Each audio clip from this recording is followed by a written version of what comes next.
Hi, this is Dr. Perry Carpenter. I'd like to thank you for taking the time to join me on this week's discussion. The title of this week's discussion is Deception, Symptom Magnification, and Malingering. And I'm sure you're wondering to yourself, oh my God, is he actually going to discuss these topics live and in recorded fashion to be saved and distributed throughout the entirety of the electronic universe?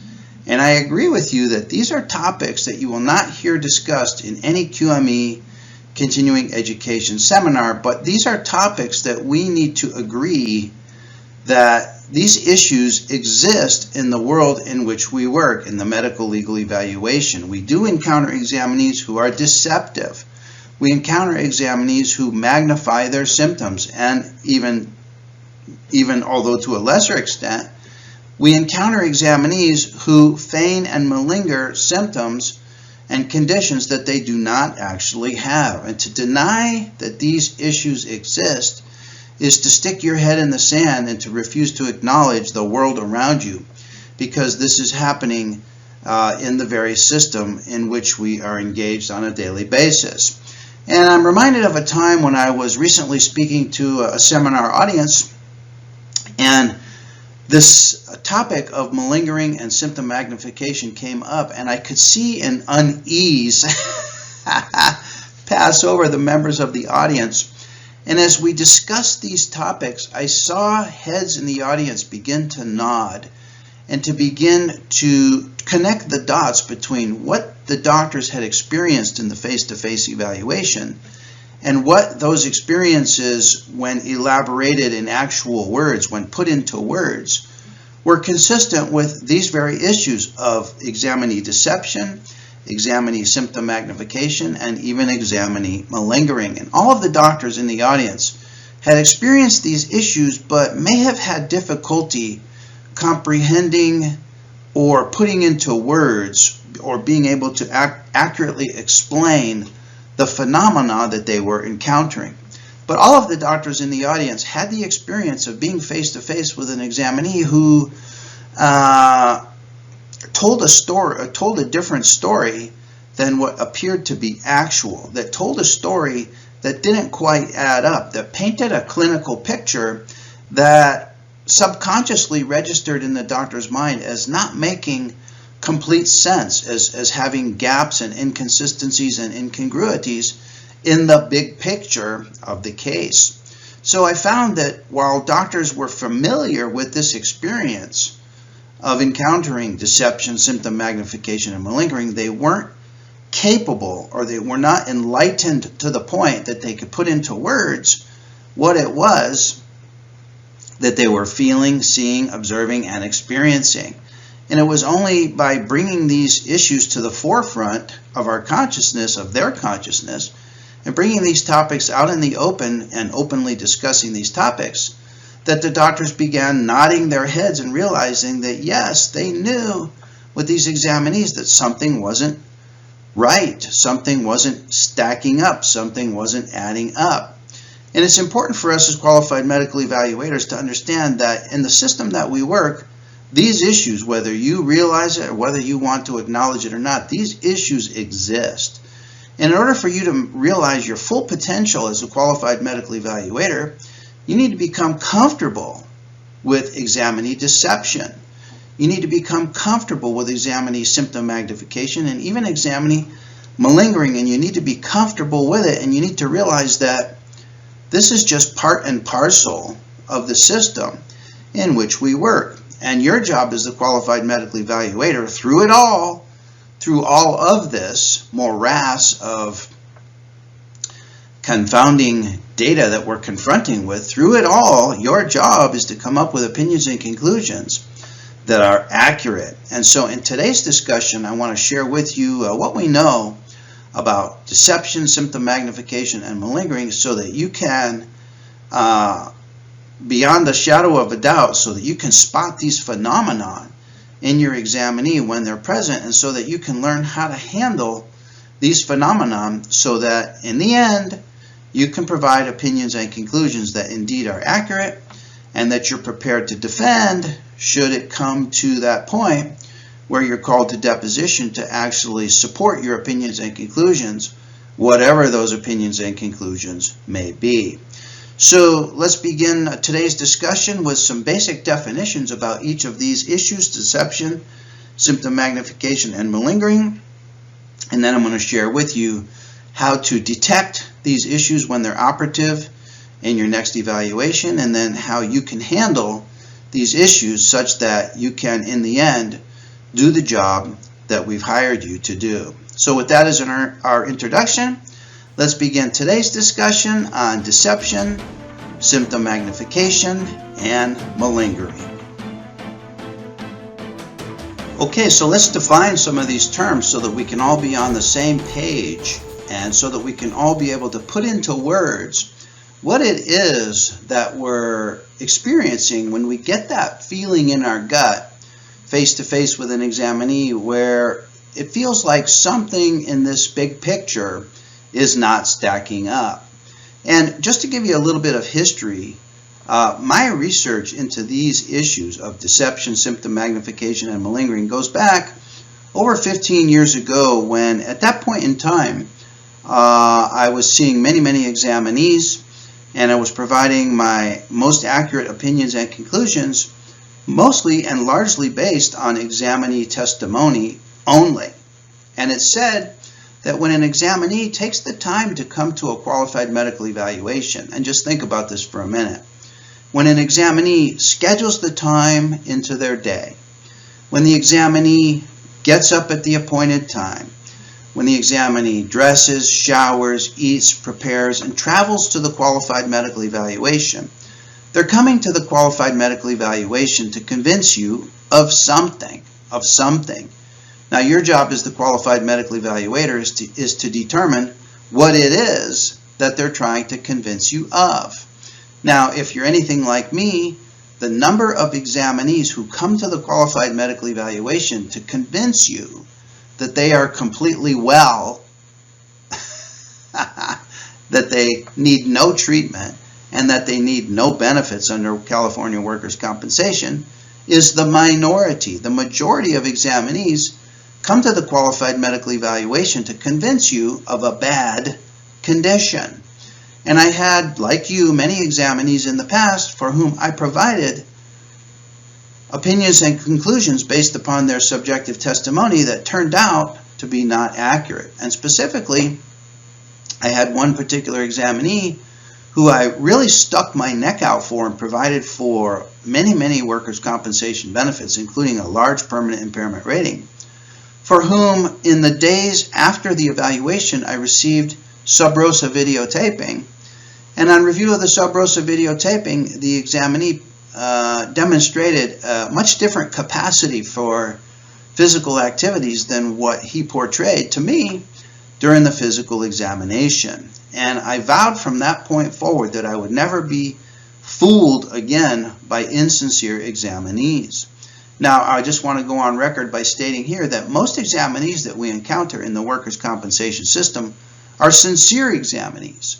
But we do encounter a few insincere examinees. It's important that we be able to identify them so that we can provide opinions and conclusions in our reports that we will not be embarrassed by, that we will not be ashamed of later, should it come to reviewing sub rosa videotaping or even more of a pressure-packed situation in deposition where we're called upon to defend our opinions and conclusions. So the first term I want to share with you has to do with deception. And according to Merriam-Webster, deception is to cause to accept as true or valid, that which is false or invalid. In other words, is to give a false impression. So examinees are coming to the evaluation to convince you of something. Your job is to determine whether that something is true or valid, or whether there is some deception involved, and what the examinee is portraying to you may actually be false or invalid. Now, this deception takes place in two forms. It takes place subjectively and it takes place objectively. So this may include subjective statements that are not true, such as, for example, I told my supervisor about the injury. And this is the type of subjective testimony that examinees give us all the time. And this is an example where deception may exist in the AOE and COE compensability determination. So subjective statements is an area of potential examinee deception. Also in physical acts such as, oh no, in the physical examination, I can't bend in that direction. Or, oh no, I can't perform that physical examination maneuver. Or, oh, that physical examination maneuver causes me great pain. In which case the examinee is attempting to portray that which is not true or valid in their capacity for performing activities of movement and activities in the physical examination.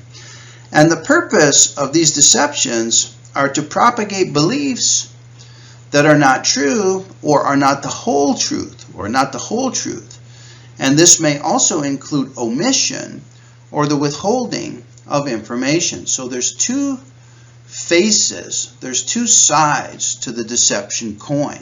The one side is in the acts of commission, where the examinee does things, says things, and forwards certain beliefs by commission.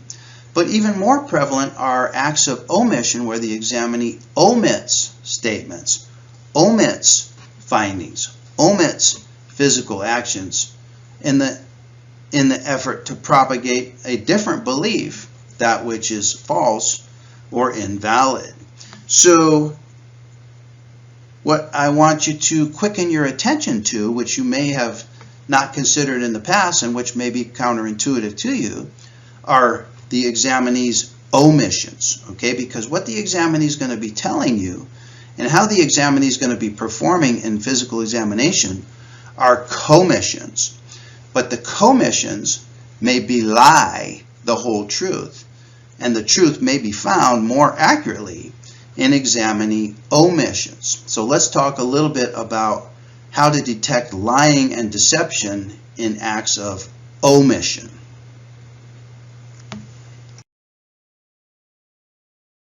Okay, so we have examinee acts of commission and examinee acts of omission. And it's interesting, I once took a home study course, and the title of the home study course was How Never to be Lied to. How to never be lied to, yeah. Or how never to be lied to. And the premise forwarded throughout the entirety of that course was that lying and deceit was to be found in the omissions rather than the commissions. It's a rarer circumstance for someone to come out and give you a bold-faced lie. It's much more convenient and easy for persons to deceive you through omitting and not releasing or not revealing certain information that would otherwise reveal more of the truth in the situation. So we have the concept known as lying by omission. Lying by omission. This is also described as a continuing misrepresentation. A continuing misrepresentation. And this occurs when an important fact is left out. It's omitted in order to foster a misconception. Lying by omission includes the failure to correct pre-existing misconceptions. There's an omission of failing to correct. It's what's not done by the examinee. The examinee fails to correct pre-existing misconceptions. So let me give you an example of lying by omission that you might encounter in the face-to-face evaluation. An examinee explains that he or she has tried multiple treatment modalities, including physical therapy, chiropractic, acupuncture, all these modalities, and yet his or her symptoms and activity limitations persist. But the injured worker does not mention that the treatment was punctuated by a 4-week Christmas vacation out of the country. And how many examinees do you know who take time out of the country over the Christmas holiday, thereby interrupting what is otherwise supposed to be their treatment program under workers' compensation. So this is an omission. The examinee omits to tell you this, omits to disclose this. The examinee actually omits to attend the treatment. And this raises the reasonable person hypothesis. A reasonable person undergoing treatment in California workers' compensation for a bona fide injury condition would attend their treatment sessions. That's how a reasonable injured worker would behave. And by failing to admit this lapse in medical treatment constitutes an omission that reveals something objective, something actually objective about the examinee, despite what the examinee may explain to you subjectively. So an omission is when a person tells most of the truth but leaves out a few key facts that therefore obscure the truth. So as a practice tip for you as a qualified medical evaluator, when face-to-face with each and every examinee, always ask yourself, what's missing here? Ask yourself, is there anything missing here? When your examinee explains to you through their subjective statements, always compare the subjective statements with the big picture of the examinee's presentation, and you may be struck by what is actually missing from the big picture presentation. Well, what are some of the things that perhaps could be missing from the examinee's big picture presentation? Well, how about pain behaviors? Pain behaviors. Pain behaviors are described on page 580 of the AMA guides. And if you think about pain behaviors are part of the examinee's nonverbal communications to us. So examinees communicate to us in two ways. They communicate to us verbally and they communicate to us non-verbally. And in order for a communication to us to be congruent, to be accepted by us as true and valid, both the verbal and non-verbal aspects of the communication must be congruent. And it's the pain behaviors that constitute the non-verbal communication. So pain behaviors are actually objective findings. So an absence, an omission, a missingness of pain behaviors fails to provide the true positive objective findings to support the examinee's subjective statements of their condition. So, for example, facial grimacing, holding or supporting an affected area, limping or distorted gait, frequent shifting of posture or position, extremely slow movements. These are all objective findings, non-verbal objective findings. And when these objective findings are absent, and yet your examinee is subjectively telling you about great pain, great limitations, great impairment, and great disability, that creates an incongruity that may signal or may identify an element of deception in your particular examinee. How about examinee sitting with a rigid posture? What if your examinee was telling you about terrible lower back pain, inability to work, and yet you observe them to have an absence of sitting with a rigid posture? In other words, what's present is that they're sitting with a comfortable posture. In other words, the objective finding, the pain behavior that would coincide with a subjective statement of terrible lower back pain is missing. It's omitted. What's missing here? Always ask yourself, what's missing here? What about an examinee who talks about having great problems with their lower extremities? Ankle pain, knee pain, hip pain, lower back pain, weakness, and yet you observe them to be coming to the evaluation with you without a cane, without a collar, without any type of an assistive device, without an objective finding that would support their subjective statements. This may be indicative of examinee deception.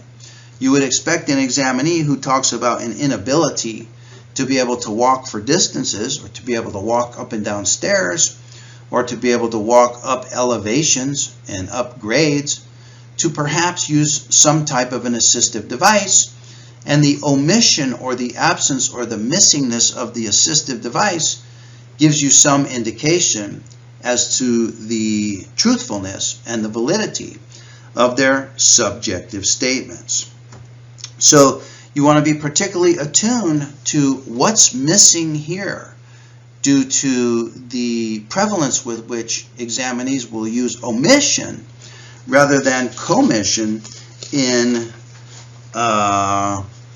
perpetuating some deception throughout the face-to-face evaluation.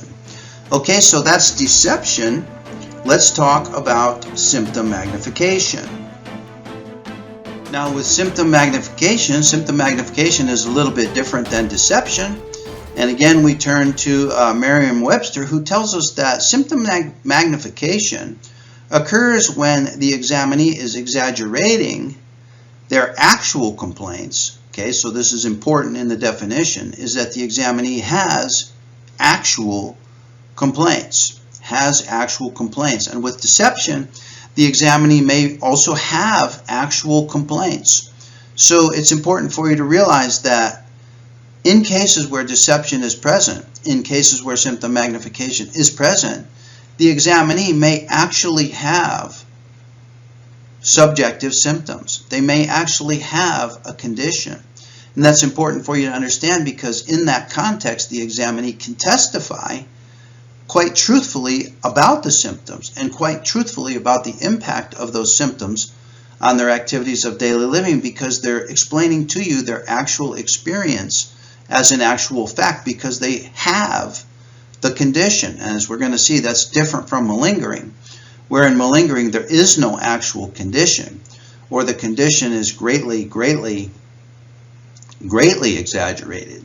Okay, with symptom magnification, the patient exaggerates or magnifies their actual complaints in order to convince the doctor or sell the doctor on the truth of their claims. So further, symptom magnification is either the conscious or the subconscious behavioral pattern where the individual's subjective reports of symptoms are not consistent. They're not consistent. And this is many times where doctors, where us as evaluators, we get that feeling in our gut that something's not consistent here. The examinee's subjective complaints, the greatly magnified and exaggerated subjective complaints, are not consistent, for example, with the known condition. Whatever that condition may be, whether it be a neuromusculoskeletal condition or whether it be a psychiatric or psychologic condition. Now, examinees have a two-sided coin with which they can use to magnify their symptoms. Number one, they have a tendency to underrate their abilities. And by this, an example of this is by underperforming in physical examination. They underperform physically and they overstate their symptoms and limitations. So their statements of symptoms are overstated and their performance is understated. And you might recognize that this perhaps is one of the problems that the industry has with functional capacity evaluations, because for examinees who are complaining of ongoing problems in the workers' compensation system, underperform on functional capacity evaluation. And I one time heard a defense attorney speak about functional capacity evaluation, and he stated that functional capacity evaluation is only valid when the examinee, the testee, is attempting to show you how good he or she is. It has no validity when the examinee is attempting to show you how bad he or she is, because with symptom magnification, examinees, testees will underperform, will underrate, will understate, will underdemonstrate their physical abilities, while simultaneously they will overstate and exaggerate their symptoms and activities and limitations with activities. Now, consistent among these two descriptors of deception and symptom magnification, neither one of these definitions implies any intent, and we could speculate as to what the intent of the examinee may be, but neither one of these conveys any particular intent. So this is what is going to distinguish these particular issues from the more pernicious issue of malingering, because malingering, as we're going to see, is more motivated by a specific examinee intent. So let's take a look now at some of those intentions as defined by the term malingering. Now, with malingering, we begin to see more of the examinee's intent and the examinee's motives or motivations for exaggerating their condition and for attempting to deceive us with their subjective statements. So let's define malingering. According to Merriam-Webster, malingering is to pretend or exaggerate incapacity or illness. It's to pretend. So to pretend indicates or suggests that there is no actual incapacity. They're pretending something that actually is not actual. Or to greatly exaggerate any incapacity, in which case the examinee may have an actual condition, but they greatly exaggerate that condition for a purpose, for a reason, for a motive, and for an incentive. And they actually have an intention and an objective that they are trying to achieve, for example, as to avoid duty or work. And let me ask you, is it possible in the California workers' compensation system that we have employees who would either feign injury or who would greatly exaggerate an incident of injury so as to avoid work duty? Is that possible? Of course it's possible. So within the very context of work and workers' compensation, we see that this intention, this motive, is highly present, highly possible, and even in some cases highly probable. Now, according to the DSM IV, and psychology evaluators will relate to this, this is the Psychology and Psychiatry Bible, the Diagnostic and Statistical Manual of Mental Disorders, they tell us that malingering is the intentional. It's intentional. It's not like symptom magnification, which is sometimes subconscious.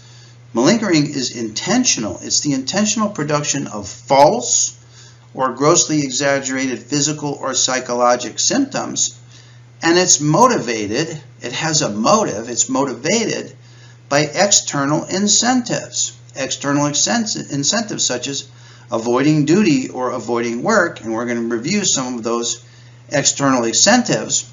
But one of the well-recognized external incentives is to avoid military duty. And that's probably what's referred to here by Merriam-Webster as duty. So it's been long known that military recruits feign or greatly exaggerate physical or psychological symptoms to avoid military duty. And this has been long addressed by our military.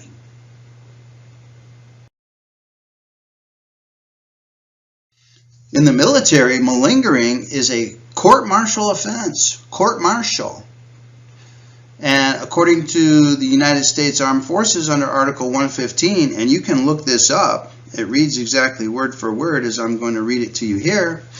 It provides that any person subject to this chapter who, for the purpose of avoiding work, this is the motive, this is the incentive, this is the intention, avoiding work, avoiding duty, or avoiding military service, feigns illness, injury, headache, a sore back, mental lapse or derangement, or intentionally self-inflicts injury, and we're going to review some of these motives in California workers' compensation as well, shall be punished as a court-martial may direct.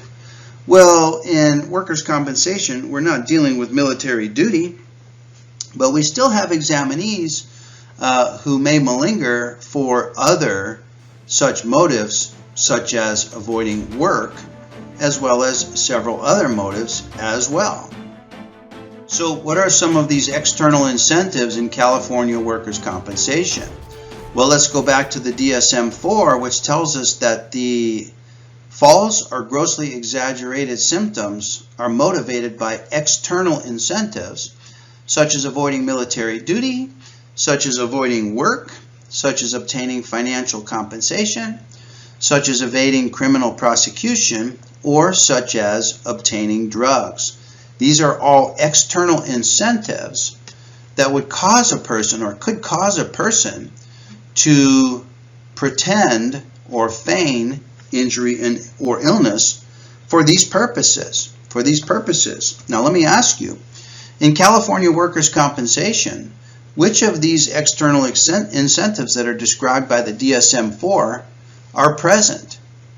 Is the incentive of avoiding work present in California workers' compensation? Of course it is. Is the incentive of obtaining financial compensation present in California workers' compensation? Of course it is. Of course it is. There's compensation in the form of temporary disability. There's compensation in terms of permanent disability benefits. There is no compensation for an examinee who has no injury or has completely recovered from the effects of an injury. There's only financial compensation for examinees who have an injury or who have ongoing permanent impairment as a residual effect of such an injury. So financial compensation is one of the motives present in California workers' compensation. Well, our injured workers are probably not attempting to evade criminal prosecution, but what about obtaining drugs? What about obtaining drugs? Could it be possible that we have injured workers who feign injury or illness or who greatly exaggerate their injury or illness for the purpose of obtaining drugs for whatever reason, either for their own personal consumption or for whatever reason? It's possible, isn't it? So many of these incentives described by the DSM IV are already present in California workers' compensation. So you should not be surprised when you have examinees following along the line of their incentive in pursuit of these end goal objects, whether it be to avoid work or whether it be to obtain drugs. So in California workers' compensation setting, an example is examinees who have deliberate and fraudulent feigning of symptoms. And it's important to understand that with malingering, these claims of symptoms, these claims of impairment, these claims of disability are willfully, deliberately, and intentionally overstated with the intention to be the obtaining of one or more of these external incentives.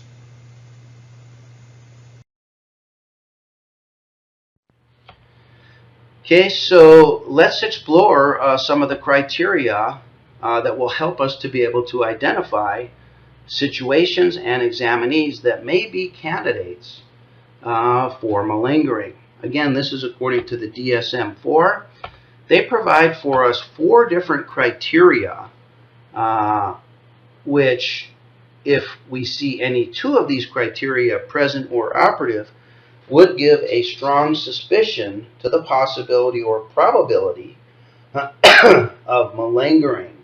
So the first criteria is, number 1, a medical legal context of presentation. A medical legal context of presentation. And let me ask you, in the workers' compensation setting, do our examinees present in a medical legal context? Yes. Yes, they do. In fact, we refer to our QME reports as medical legal reports. The workers' compensation system is a medical legal system. And I'll elaborate on this a little bit more as we go. The second criteria is when there is a marked discrepancy. between the stated level of disability or impairment and the medical history.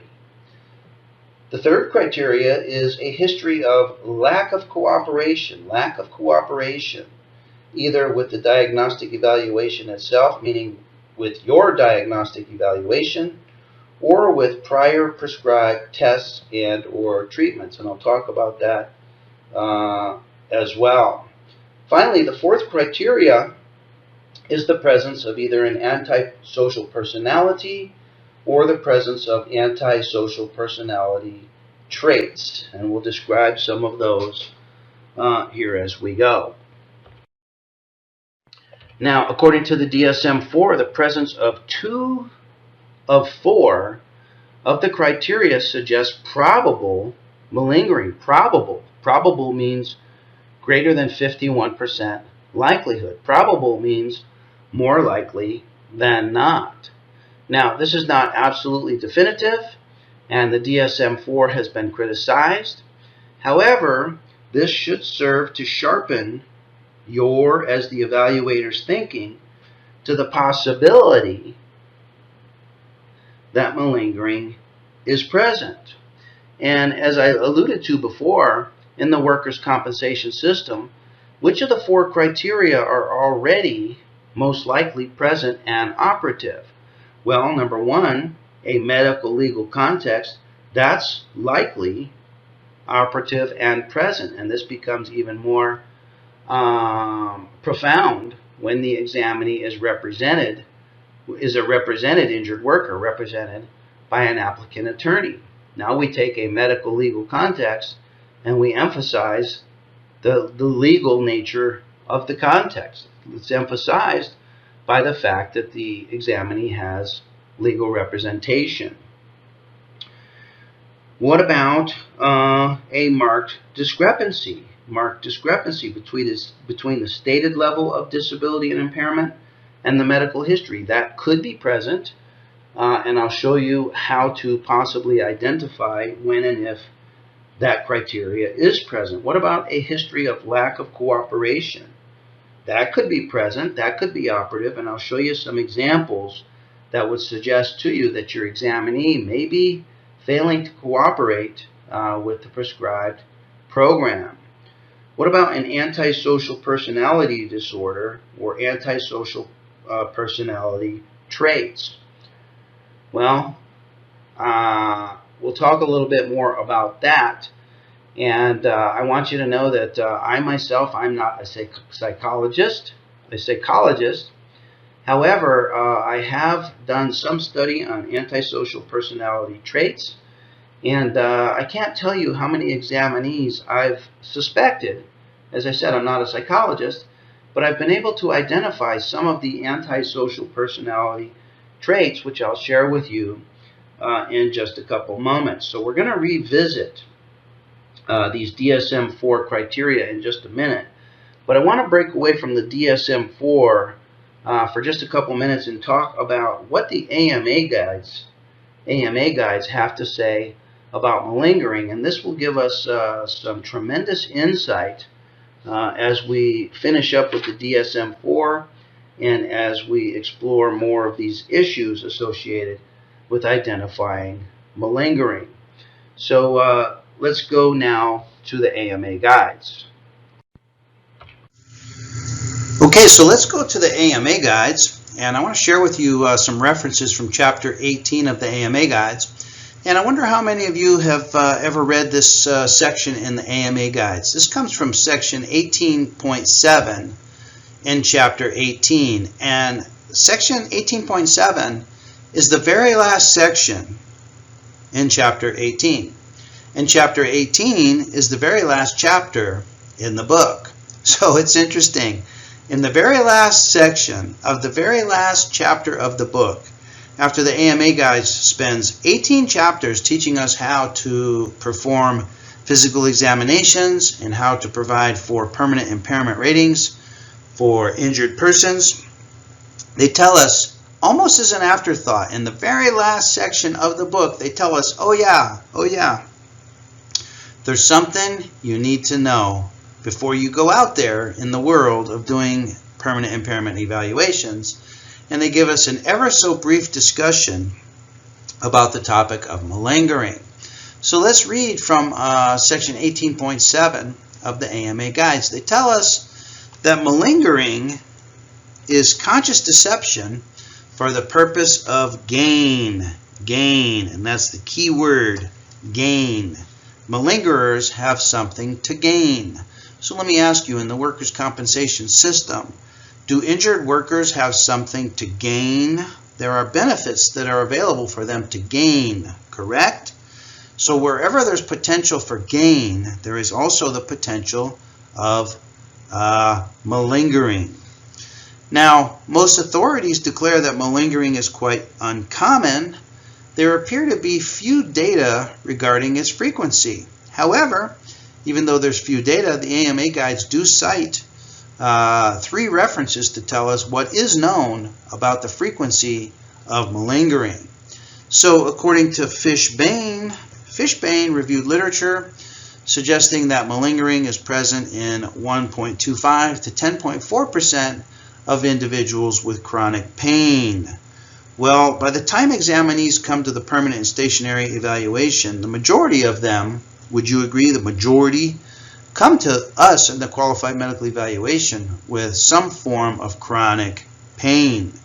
Even these denied cases that come to us 60, 90, 120 days after the claimed date of injury and they're still in pain, they have what can be referred to as chronic pain. So up to as many as 10% of those individuals may malinger their chronic pain. And I suggest that this number may be even understated. They tell us that other fields provide some limits regarding the prevalence of malingering. For example, one study studied individuals with unexplained intractable diarrhea. Unexplained intractable diarrhea. So this is diarrhea that won't go away, won't go away. It sticks around, sticks around, sticks around. And there's no explanation for it. In other words, they asked these individuals, these patients with chronic diarrhea, what's the cause of the diarrhea? Are you allergic to dairy? Is it something you're eating? And all of them responded that they had no idea what the cause of the diarrhea was.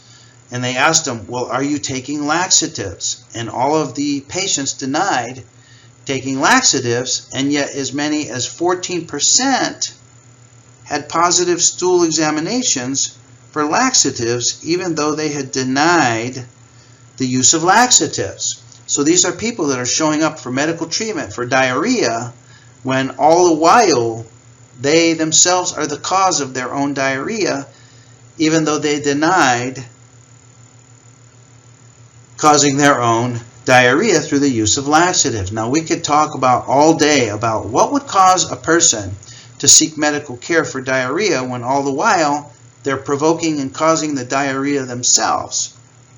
We could talk all day about that, but for our purposes, it's just important for us to know that people do this. People do this. People have motives that we may not understand, and people may deny things that are actually true, and the AMA guides tell us that this happens. In another study, there were 333 people who claimed compensation for noise-induced hearing loss. These are people that work in noisy environments who are claiming hearing loss.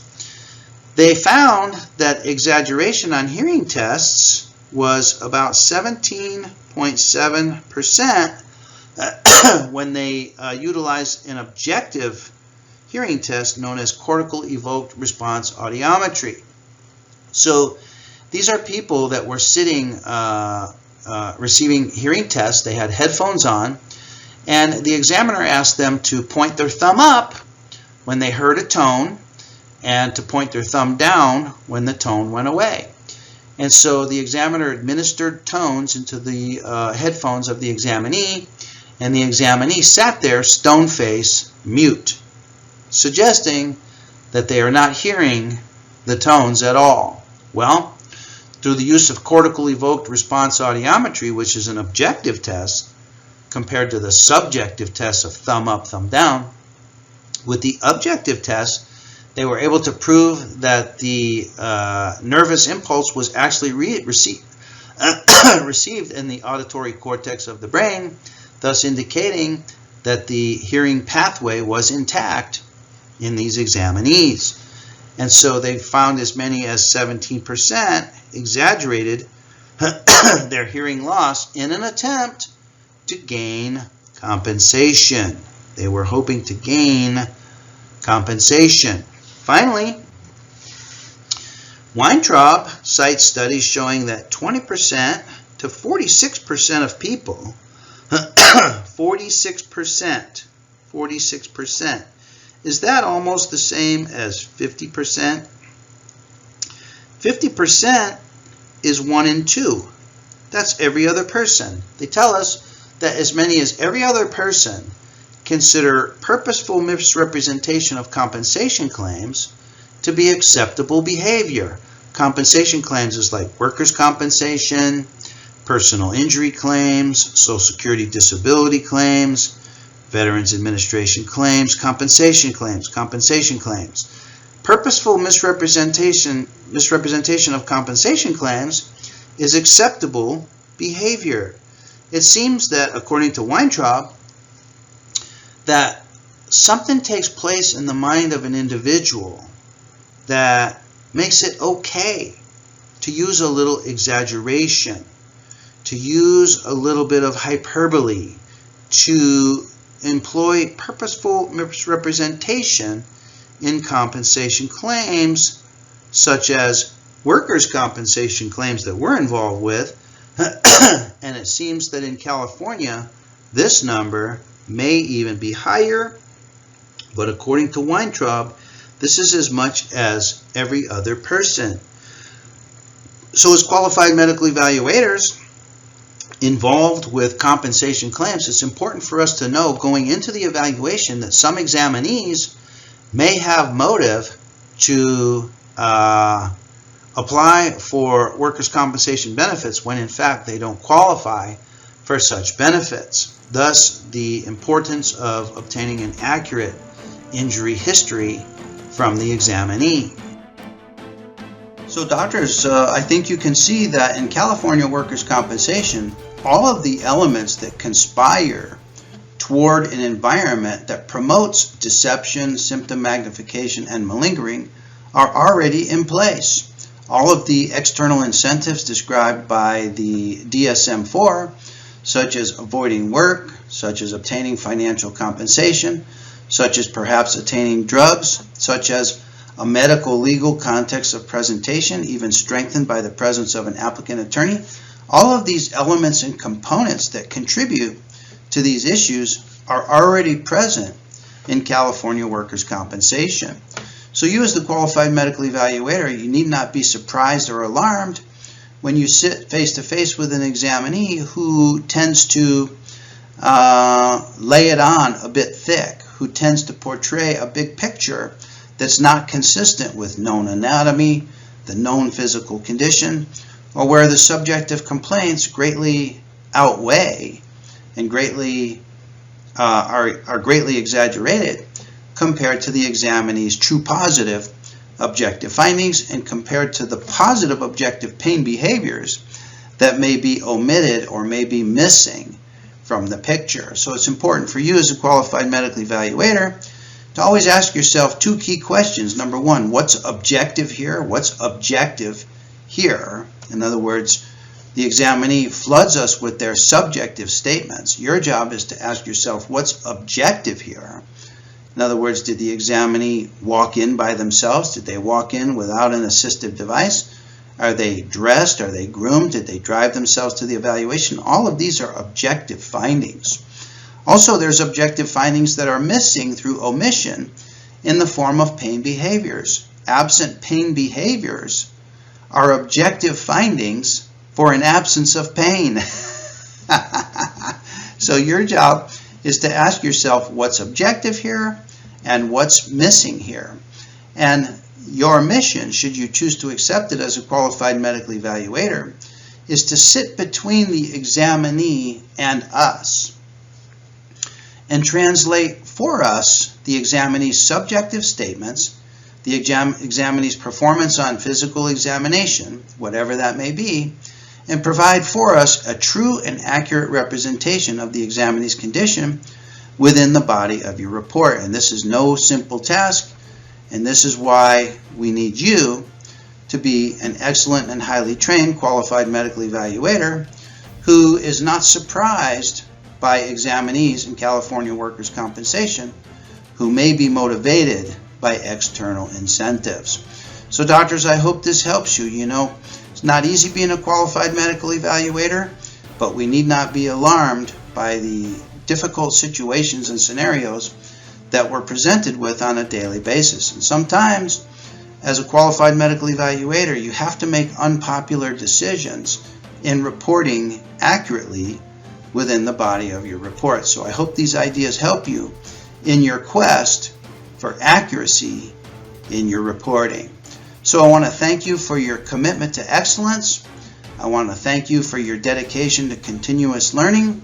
And I want to thank you for your untiring service to California's injured workers. For now, this is Dr. Perry Carpenter. I'm wishing you best of success in your career as a qualified medical evaluator.